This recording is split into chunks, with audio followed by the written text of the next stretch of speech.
தெறிக்கவிடும் காரம் நிறம் சுவையை தருகிறது. ஆச்சி மிளகாய் தூள் தெறிக்கவிடும் காரம் நிறம் சுவை. மக்களை காப்போம் தமிழகத்தை மீட்போம் என்ற பெயரில் சுற்றுப்பயணம் மேற்கொண்டுள்ள எதிர்க்கட்சி தலைவர் எடப்பாடி பழனிசாமி திருவாரூர் மாவட்டம் மன்னார்குடியில் பிரச்சாரம் மேற்கொண்டு வருகிறார். அந்த நேரலை காட்சிகளை பார்ப்போம்.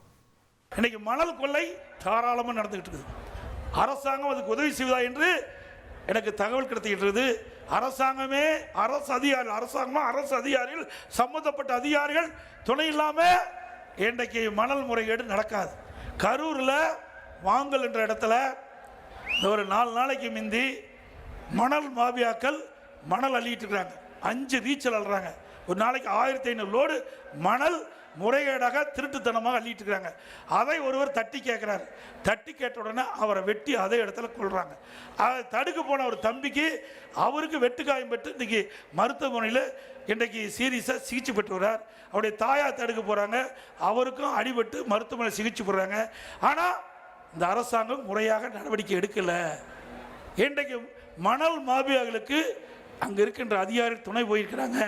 அனைத்து இந்திய அண்ணா திராவிட முன்னேற்ற கழக ஆட்சி அமைந்தவுடன் இதற்கு உடந்தையாக இருந்த அரசு அதிகாரிகள் அத்தனை பேருக்கும் தகுந்த நடவடிக்கை எடுக்கப்படும்.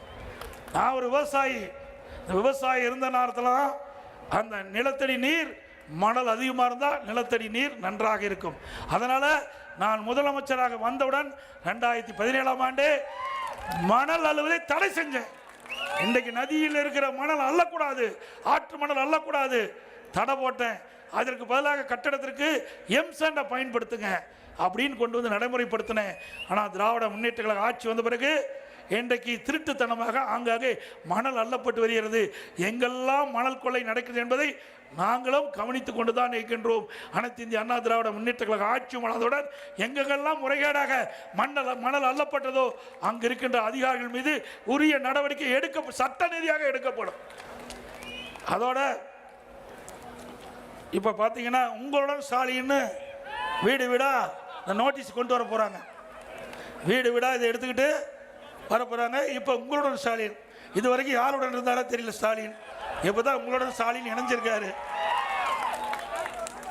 இப்போ இதில் 46 கோரிக்கை, உங்களுக்கு ஏதாவது 46 பிரச்சனை இருந்தால் இதில் அடித்து கொடுத்துருக்குறாங்க. 46 பிரச்சனைகள் உங்களுக்கு ஏதாவது இருந்தால் அங்கே வீட்டுக்கு இந்த அதிகாரிகள் வீடு வீடாக வந்து கதவை தட்டி உங்களுக்கு என்ன பிரச்சனை கேட்டு உங்களுடைய கோரிக்கை நிறைவேற்றுவாரா 45 நாளில்.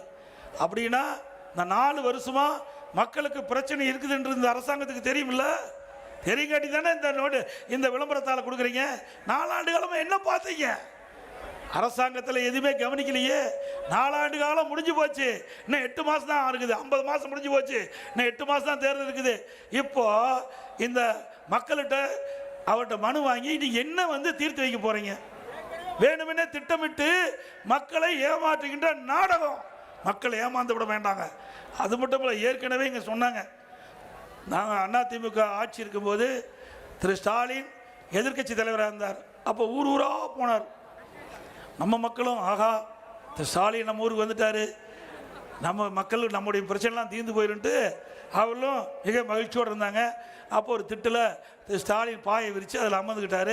முன்னாடி இருக்கிற பெட்ஷீட்டில் மக்கள்லாம் அமர வச்சு உங்களுக்கு என்ன குறை இருந்தாலும் அந்த குறையை மனுவாக எழுதி நான் கொண்டு வந்த பெட்டியில் போடுங்க.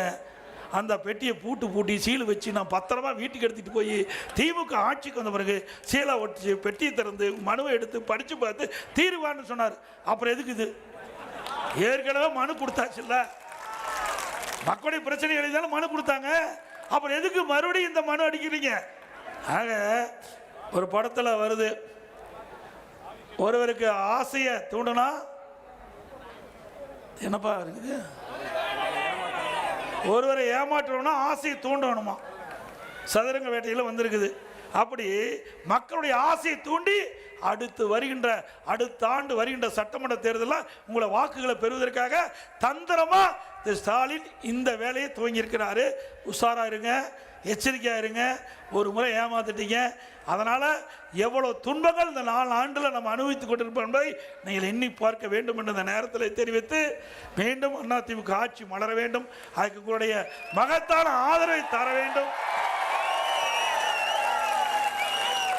இன்றைக்கு மன்னார்குடியில் நிறைய திட்டங்களை நாங்கள் நிறைவேற்றியிருக்கிறோம்.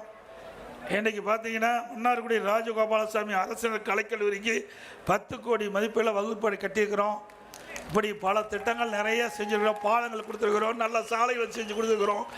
ஆகவே அதிமுக அரசு தான் மக்களுடைய அரசு. மக்களுடைய பிரச்சனையை தீர்க்கக்கூடிய ஒரே அரசாங்கம் அதிமுக அரசு.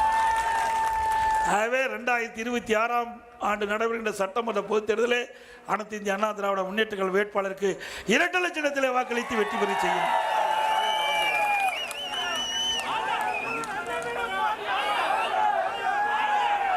மக்களை காப்போம், தமிழகத்தை மீட்போம். மக்களை தமிழகத்தை மக்களை தமிழகத்தை மக்களை தமிழகத்தை.